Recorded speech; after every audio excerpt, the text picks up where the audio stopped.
மூன்றாம் கண் திட்டத்திற்கு முன்னோடியாக இருந்தவரும் தமிழக காவல்துறையில் 34 ஆண்டு காலம் பல்வேறு பொறுப்புகளில் பணியாற்றியவருமான கே விஸ்வநாதன் பணி ஓய்வு பெற்றுள்ளார்.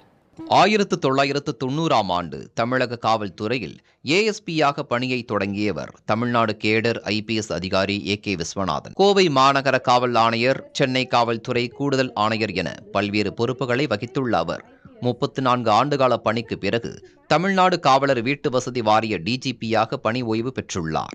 கே விஸ்வநாதன் சென்னை மாநகராட்சி ஆணையராக இருந்தபோதுதான் மூன்றாம் கண் திட்டம் மூலம் மாநகர் முழுவதும் சிசிடிவிகள் பொருத்தப்பட்டன. இந்த நிலையில் அவர் ஓய்வு பெறுவதையொட்டி எழும்பூர் ராஜரத்தின மைதானத்தில் பிரிவு உபச்சார விழா நடைபெற்றது. இன்று கடைசியாக இந்த காக்கி சீருடை அணியும் போது என் கண்கள் கலங்கின.